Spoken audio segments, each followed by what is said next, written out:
말씀을 준비하다가 오늘 부른 저 하늘에는 눈물이 없네라는 찬양이 생각나서 이렇게 함께 불러보았습니다. 혹시 이 찬양을 처음 들어보신 분 있습니까? 네, 처음 들어보신 분이 있네요. 옛날에는 참 많이 불렀던 것 같은데 저도 이 찬양을 불렀던 기억이 아마 생각을 해보니까 20년이 넘은 것 같습니다. 이 찬양을 아시는 분들은 옛날에 이 찬양을 부를 때와 오늘 부를 때 느낌이 혹시 조금 다르지 않으셨습니까? 저는 예전보다 더 마음에 와닿았습니다. 그동안 세상을 살면서 눈물도 많이 흘려봤고 광야 같은 인생을 산다는 것이 무엇인지 조금 더 알게 되었기 때문인지도 모르겠습니다. 시편 84편은 우리의 인생길을 눈물 골짜기라고 표현합니다. 저는 이 표현만큼 우리의 인생을 잘 표현해주는 표현도 많지 않다고 생각합니다. 물론 어떤 사람은 세상이 눈물 골짜기처럼 느껴지지 않을 수도 있습니다. 세상은 참 좋다. 즐거운 것이 얼마나 많은가. 내가 원하는 것을 하면서 즐겁게 살면 되지 않는가. 그렇게 생각하며 살아가는 사람들도 분명히 있을 것입니다. 그러나 성경은 인간의 현실을 그렇게 설명하지 않습니다. 아담이 타락했고 낙원을 잃어버렸으며 에덴 동산에서 쫓겨났습니다. 그리고 우리는 모두 그 타락한 아담의 후손으로 태어났습니다. 그래서 근본적으로 우리는 잃어버린 사람들이고 깨어진 세상 속을 살아가는 사람들입니다. 시편 56편에서 다윗은 이렇게 기도합니다. 나의 눈물을 주의 병에 담으소서. 무슨 뜻입니까? 하나님께서 내가 흘리는 눈물의 의미를 다 아신다는 겁니다. 사람은 몰라도 하나님은 다 아십니다.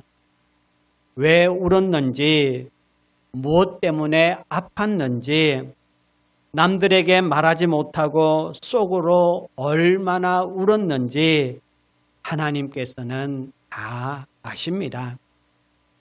그런데 오늘 우리가 읽은 본문은 그 눈물의 마지막이 어떻게 되는지를 보여주고 있습니다. 우리는 지난주부터 요한계시록 7장 9절 이하에서 천상의 교회, 곧 승리한 교회의 모습을 살펴보고 있습니다. 우리가 예수 그리스도 안에 있고 믿음으로 그리스도와 연합한 사람이라면 결국 우리가 이르게 될 영광을 요한은 지금 보고 있는 겁니다. 오늘 본문 마지막인 17절은 이렇게 말씀합니다. 하나님께서 그들의 눈에서 모든 눈물을 씻어 주실 것임이라. 요한계시록 21장 4절에서도 비슷한 말씀이 다시 나옵니다. 다시는 사망이 없고 애통하는 것이나 곡하는 것이나 아픈 것이 다시 있지 아니하리니. 생각해보면 이런 것들이 우리가 이 세상을 살아가면서 눈물을 흘리는 이유입니다.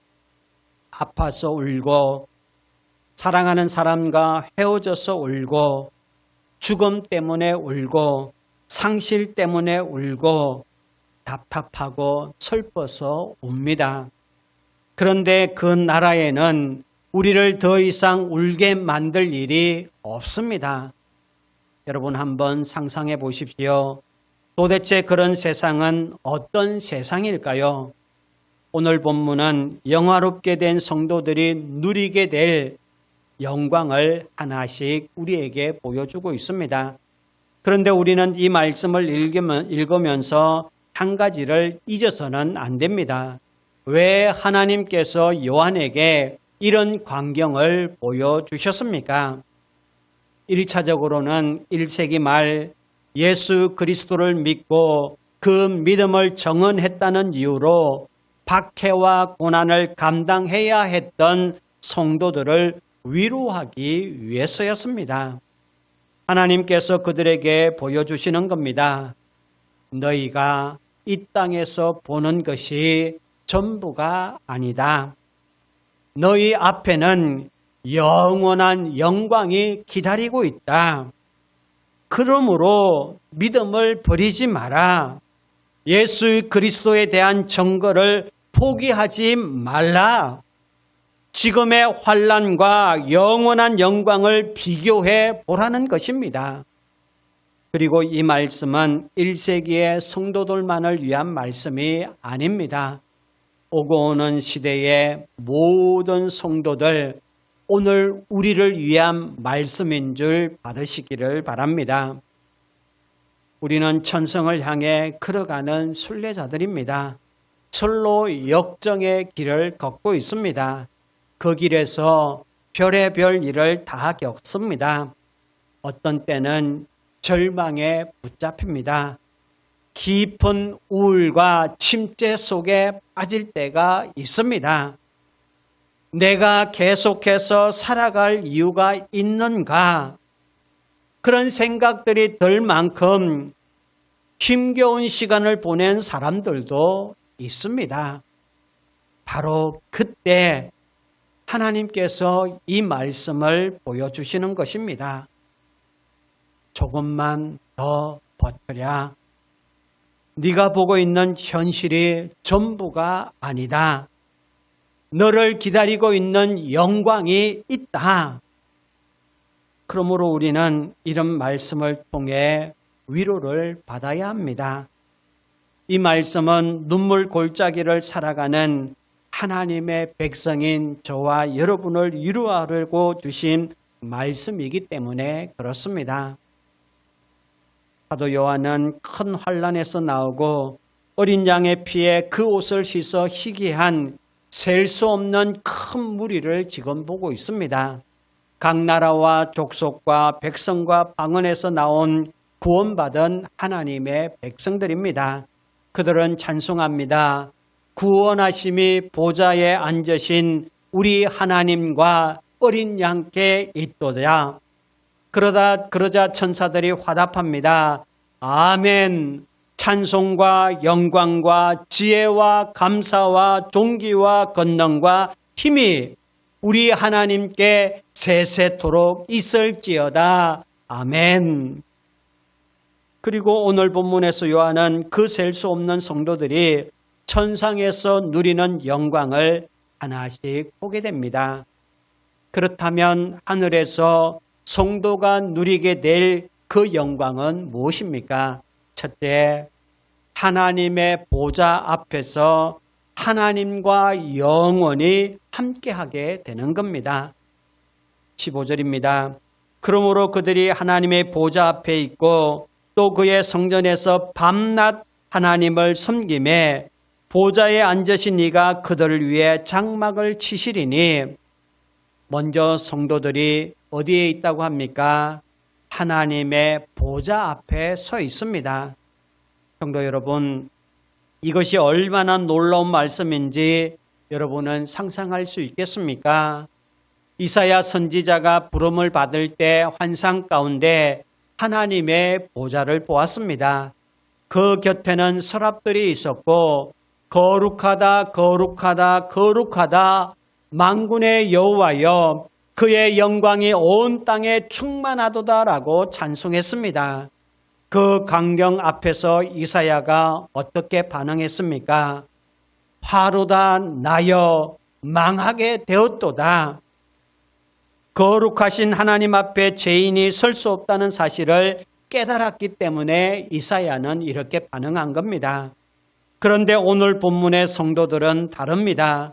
셀 수 없는 큰 무리가 바로 그 거룩하신 하나님의 보좌 앞에 서 있습니다. 얼마나 놀라운 일입니까? 더욱이 이 모습은 이미 우리가 살펴본 요한계시록 6장의 사람들과 너무나 대조됩니다. 그들은 하나님의 임재와 어린 양의 진노가 무서워서 산들과 바위에게 우리 위에 떨어져 보좌에 앉으신 이의 얼굴에서와 어린 양의 진노에서 우리를 가려달라고 외쳤던 무리들과 얼마나 대조가 됩니까? 그렇다면 어떻게 이것이 가능합니까? 바로 앞에 14절에서 그 이유를 설명했습니다. 그들은 어린 양의 피에 그 옷을 씻어 희게한 사람들이기 때문에 가능한 겁니다. 여러분, 그들의 공로 때문이 아닙니다. 그들이 환난을 잘 견뎠기 때문에 그 대가로 보좌 앞에 서는 것도 아닙니다. 그들을 깨끗하게 한 것은 오직 어린 양의 피 때문입니다. 그들은 어린 양의 피로 씻김을 받은 사람들이며 그 은혜 안에서 환난을 통과하여 믿음을 지킨 사람들입니다. 그래서 하나님의 보좌 앞에 설 수 있습니다. 이것은 어린 양이신 그리스도께서 죽으심으로 아담의 범죄가 가져온 모든 것을 뒤집어 놓으셨기 때문에 가능한 일입니다. 아담이 범죄하기 전에는 에덴 동산에서 하나님과 참 친밀하게 교제했습니다. 그러나 범죄한 후에는 어떻게 되었습니까? 하나님께서 아담에게 찾아오셔서 아담아, 네가 어디 있느냐 부르셨을 때에 아담은 하나님이 두려워 숨었습니다. 그러니까 죄가 하나님과 인간 사이를 갈라 놓았습니다. 그런데 어린 양께서 그 관계를 회복시켜 주셨습니다. 그래서 오늘 본문은 단지 에덴 동산의 회복 정도가 아니라 그보다 더 충만하고 완전한 하나님과의 관계의 보좌를 우리에게 보여주고 있는 겁니다. 우리가 하나님의 보좌 앞에 서게 되는 겁니다. 15절 후반은 한 걸음 더 나아갑니다. 보좌에 앉으신 이가 그들을 위해 장막을 치시리니, 광야에서 이스라엘 백성 가운데에 하나님께서 장막을 치셨습니다. 우리는 그것을 뭐라고 부릅니까? 성막이라고 부릅니다. 죄인인 이스라엘 백성 가운데 하나님께서 임재하겠다고 하신 것입니다. 요한복음 1장 14절은 예수님의 성육신을 이렇게 기록하고 있습니다. 말씀이 육신이 되어 우리 가운데 거하심에, 우리 가운데 거하심에, 이 말은 장막을 치고 거하신다는 의미가 있습니다. 그런데 오늘 본문 15절에 그들 위에 장막을 치시리니 같은 표현을 사용하고 있습니다. 구약에서는 하나님께서 성막 가운데 임재하셨습니다. 그리고 신약에서 예수 그리스도께서는 육신을 입고 우리 가운데 오셔서 말씀으로 거하셨습니다. 그리고 마지막 날에는 하나님께서 구원받은 자기 백성 가운데에 완전하게 거하신답니다. 구약의 성막과 성전을 통해 보여주셨던 하나님의 임재가 이제 궁극적으로 완성되는 것입니다. 성도 여러분, 천국의 가장 큰 복은 고통이 없는 환경이 아닙니다. 하나님께서 우리와 영원히 함께 하시는 것입니다. 그렇다면 하나님께서 그들 가운데 완전히 거하실 때 성도들은 무엇을 하게 됩니까? 15절은 그의 성전에서 밤낮 하나님을 섬긴다라고 말씀합니다. 이것은 천국에서도 쉬지 못하고 무거운 의무를 감당한다는 그런 뜻이 절대로 아닙니다. 죄에서 완전히 자유롭게 된 성도들이 하나님을 온전히 기뻐하고 즐거워하며 예배한다는 그런 뜻입니다. 웨스트민스터 소요리 문답 제1문은 이렇게 묻습니다. 사람의 제일 되는 목적은 무엇인가? 라고 묻습니다. 그 대답이 무엇입니까? 하나님을 영화롭게 하고 영원토록 그를 즐거워하는 것입니다. 여기서 중요한 말이 무엇입니까? 즐거워한다입니다. 오늘을 살아가는 우리는 죄 때문에 하나님을 온전히 즐거워하지 못합니다. 하나님을 사랑하면서도 끊임없이 세상에 끌리고 하나님보다 다른 것에서 만족을 찾으려고 합니다. 그러나 영화롭게 된 성도들은 다릅니다. 모든 죄에서 완전히 자유롭게 되어서 하나님을 온 마음으로 사랑하고 즐거워할 수 있습니다. 그러므로 밤낮 하나님을 섬긴다는 것은 끝없는 노동이 아니라 끝없는 기쁨 가운데 하나님을 예배하며 섬긴다는 이런 뜻입니다. 또한 여기서 밤낮이라는 이 말도 문자적인 밤과 낮의 반복을 뜻하는 것이 아닙니다. 요한계시록 22장 5절은 그 나라에는 다시 밤이 없다라고 말씀합니다. 그러니까 중단 없이 하나님을 기쁨으로 섬긴다라는 이런 뜻입니다.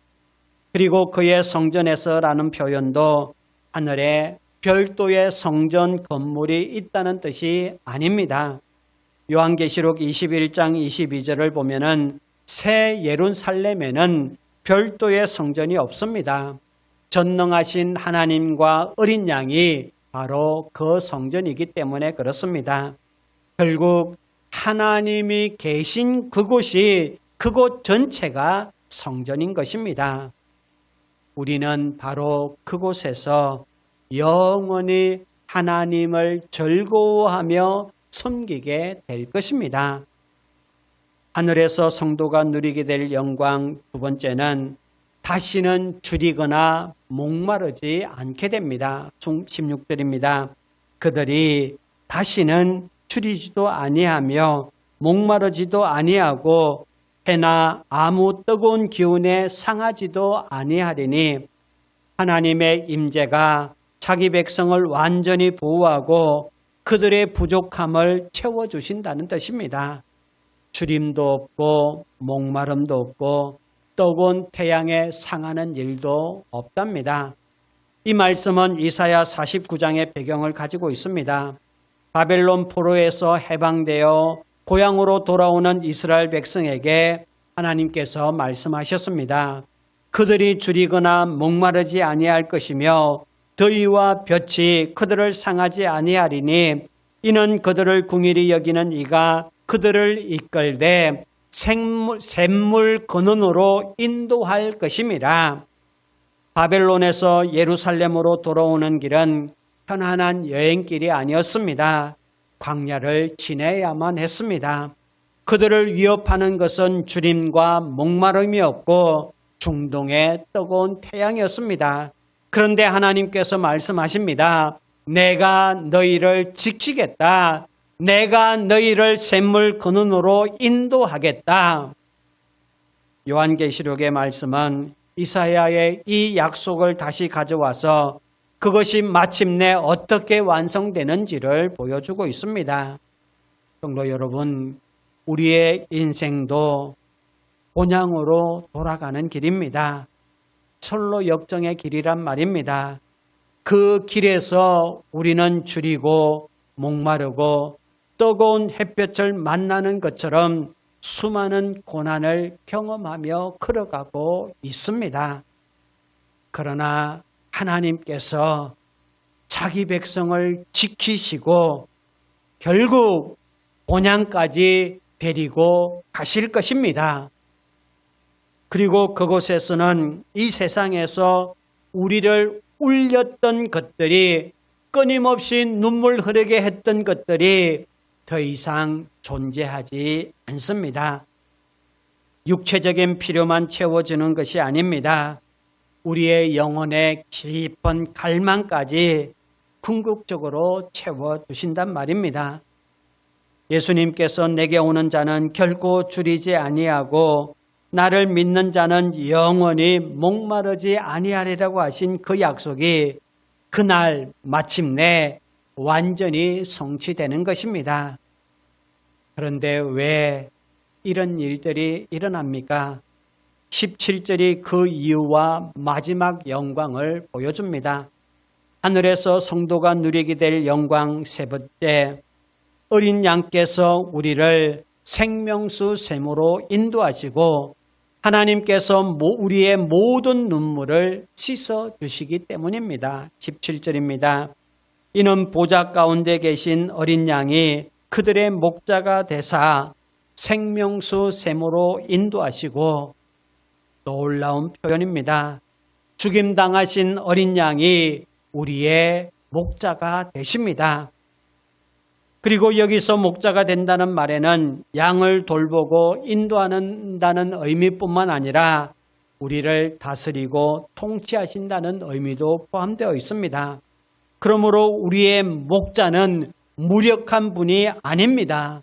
죽음을 이기시고 만국을 다스리시는 왕이 우리의 목자가 되신단 말입니다. 그분이 우리를 어디로 인도합니까? 생명수 샘으로 인도하십니다. 더 이상 목마르지 않는 곳입니다. 하나님과 어린 양이 함께 더불어 끊임없이 생명의 교제를 누리는 바로 그 자리입니다. 마르지 않고 다함이 없이 솟아나는 생명수 샘에서 우리는 영원히 하나님을 누리게 될 줄 믿으시기를 바랍니다. 그리고 마지막에 이 말씀이 나옵니다. 17절 하반절에 하나님께서 그들의 눈에서 모든 눈물을 씻어 주실 것임이라. 성도 여러분, 이 말씀을 한번 가만히 상상해 보십시오. 우리가 눈물 골짜기 같은 인생을 모두 지나 마침내 하나님의 보좌 앞에 서게 될 겁니다. 그토록 보고 싶었던 어린 양을 만납니다. 그 순간 어떨까요? 어떤 기분일까요? 상상하기는 쉽지 않습니다. 그런데 성경은 수많은 표현 가운데에 특별히 이것을 말씀합니다. 하나님께서 그들의 눈에서 모든 눈물을 씻어 주실 것이다. 왜 하필 눈물일까요? 1세기 말의 성도들을 생각해 보십시오. 그들은 믿음 때문에 고난을 당했습니다. 예수 그리스도에 대한 증거를 버리지 않았다는 이유로 죽음의 위협이 아니라 죽임을 당했습니다. 얼마나 많은 눈물을 흘렸겠습니까? 그들에게 하나님께서 말씀하시는 겁니다. 내가 너희의 눈에서 모든 눈물을 씻어주겠다. 이 얼마나 큰 위로입니까? 그리고 1세기 말의 성도들뿐만 아니라 오늘 우리도 눈물 골짜기를 살아가고 있습니다. 사람들 앞에서 매일 울면서 살아가고 있지는 않지만 마음으로 우는 날은 얼마나 많습니까? 사랑하는 가족 때문에 흘리는 눈물이 있습니다. 관계가 깨어져서 흘리는 눈물이 있습니다. 예기치 못한 질병과 실패 때문에 흘리는 눈물이 있고 사랑하는 사람을 떠나보내며 흘리는 눈물이 있습니다.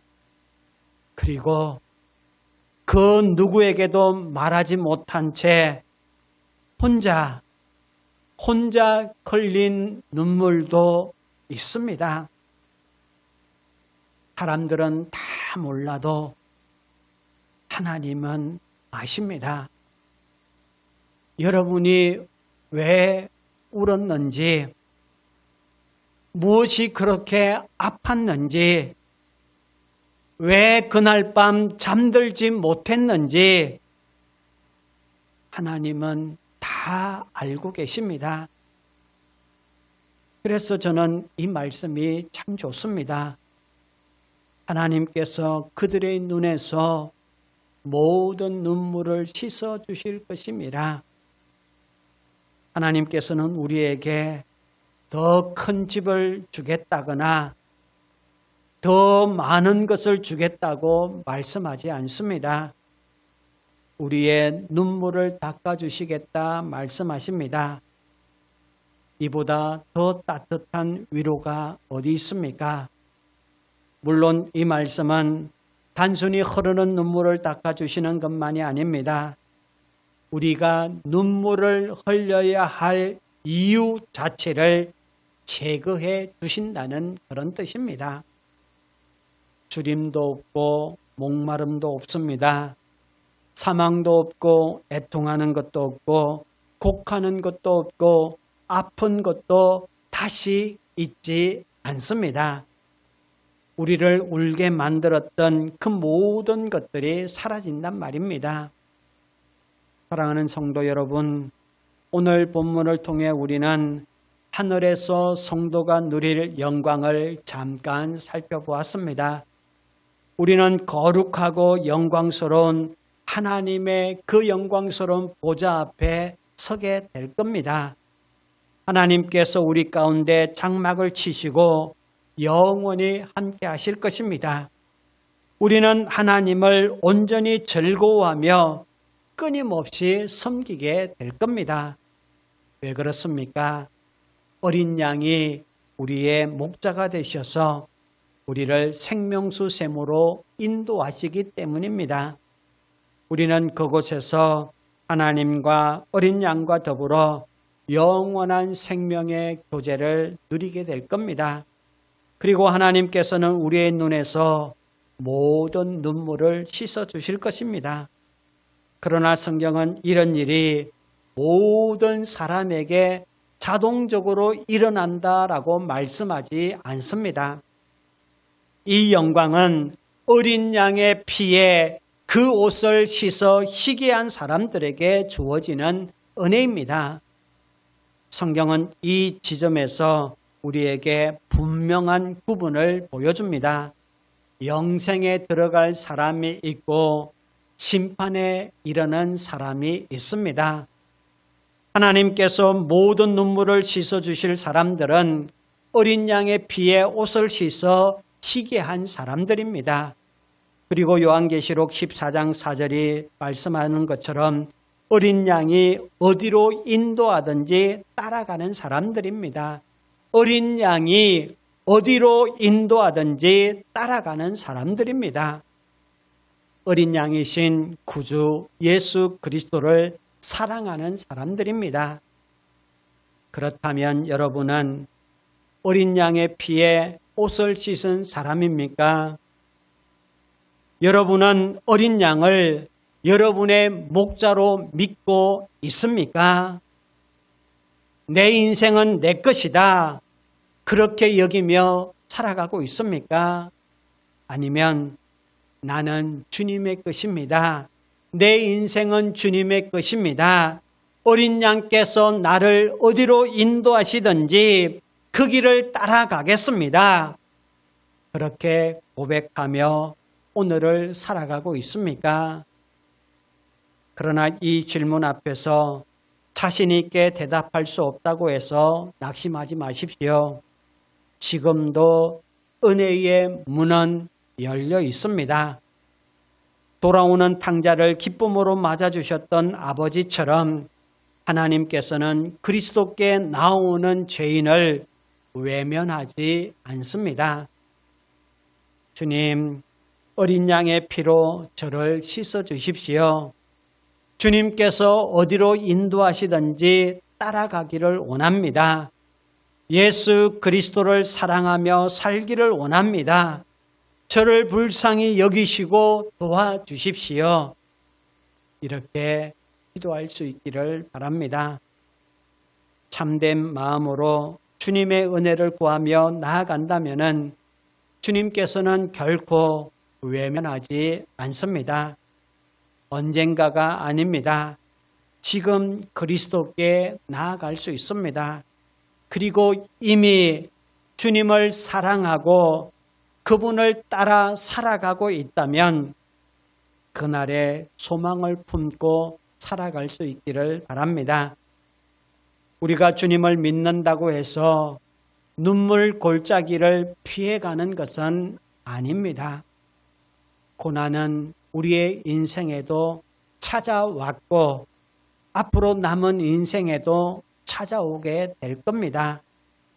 때로는 울고 때로는 지금보다 과거보다 더 무너지는 경험을 할 수도 있습니다. 그러나 우리가 흘리는 눈물이 헛되지 않게 해야 합니다. 그 눈물조차 우리를 거룩하게 빚어가시는 하나님의 손에 우리의 인생을 맡겨드려야 합니다. 우리의 인생의 가장 큰 관심이 어떻게 하면 이 세상에서 고생을 조금 덜 하며 살아갈 수 있을까? 어떻게 하면 지금보다 더 잘 먹고 잘 살 수 있을까? 거기에만 있어서는 안 됩니다. 우리의 소망은 그날 그곳에서 주님을 뵙는 것에 있어야 합니다. 이것이 기독교의 소망입니다. 우리가 기다리는 것은 단지 고난이 끝나는 날이 아닙니다. 사랑하는 주님을 직접 뵙는 바로 그날입니다. 그 길을 걸어가며 비록 눈물 골짜기를 지나지만 우리의 목자이신 어린 양이 우리를 끝까지 인도하십니다.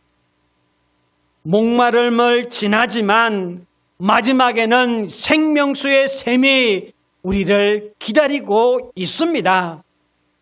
슬픔을 지나가지만은 마지막에는 모든 눈물을 씻어주시는 하나님의 그 손길이 기다리고 있습니다. 그러므로 사랑하는 성도 여러분, 그날의 영광을 바라보며 그날의 소망을 품고 오늘 우리에게 주어진 이 철로 역정의 길을 믿음으로 걸어갑시다. 감사한 것은 이 철로 역정의 길을 혼자 걷지 않고 교회와 하늘 가족들과 함께 걷는다는 것입니다. 그러므로 모든 눈물을 씻어주실 그날까지 우리의 목자이신 어린 양을 바라보며 그분이 어디로 인도하시든지 끝까지 믿음으로 따라가는 우리 모두가 되기를 주님의 이름으로 축원합니다.